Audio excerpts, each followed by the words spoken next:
ఒబెసిటీతో బాధపడుతున్నారా? ఎక్సర్సైజ్ చేస్తున్నాము, డైటింగ్ చేస్తున్నాము, అయినా వెయిట్ లాస్ అవ్వట్లేదని బాధపడుతున్నారా?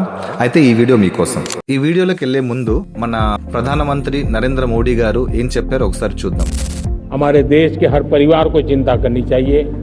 मोटापा हमारे देश के लिए बहुत बड़ा संकट बनता जा रहा है. ఎవ్రీ థర్డ్ పర్సన్ ఒబెసిటీతో అఫెక్ట్ అయ్యే ఛాన్సెస్ చాలా ఎక్కువగా ఉన్నాయని మోడీ గారే చెప్పారు. సో దీనికి ట్రీట్మెంట్ ఏంటి?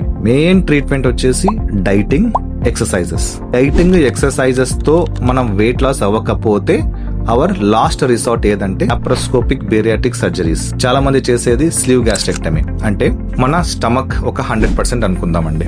ఈ 100% స్టమక్ లో 70% ఆఫ్ స్టమక్ కడుపుని లాప్రోస్కోపికల్ గా స్టేప్లర్స్ తో కట్ చేసేస్తాము. దీని వల్ల వెయిట్ లాస్ ఎలా అవుతారంటే ఒకటి 30% స్టమకే ఉంటుంది కాబట్టి మన తిన్న ఆహారము ముందు తినే ఆహారం కంటే ఇప్పుడు ఆటోమేటిక్ తక్కువ తింటాము. సో దాని వల్ల మనకు వెయిట్ లాస్ ఆటోమేటికల్ అయిపోతుంది. సైంటిఫికల్ గా ఆలోచిస్తే గ్రెలిన్ అనే ఒక హార్మోన్ ఉంటుంది. ఆ హార్మోన్ మన అపటైట్ ని ఇంక్రీజ్ చేస్తుంది. ఈ హార్మోన్ అనేది నేను తీసేసిన 70% ఆఫ్ స్టమక్ లో ఉంటుంది. మనకి ఆకలి అనేది వెయ్యదు. కొంచెం అన్నం తిన్నా కూడా ఆటోమేటిక్లీ కడుపు అనేది నిండిపోతుంది. సర్జరీ అయినా 6 months వరకు మనం ఖచ్చితంగా డైట్ ఫాలో అవ్వాలి. మన డాక్టర్ న్యూట్రిషనిస్ట్ చెప్పినట్టు ఎక్సర్సైజెస్ అవన్నీ ప్రికాషన్స్ తీసుకుంటేనే వెయిట్ లాస్ అవుతాం. ఓన్లీ సర్జరీ మాత్రమే చేయించుకున్నాము ఇంకా వెయిట్ లాస్ అయిపోతాను, నేనేమన్నా నాన్ వెజ్ అవన్నీ తినొచ్చు అంటే మళ్ళీ 6 months తర్వాత రీగైన్ అయిపోతారు.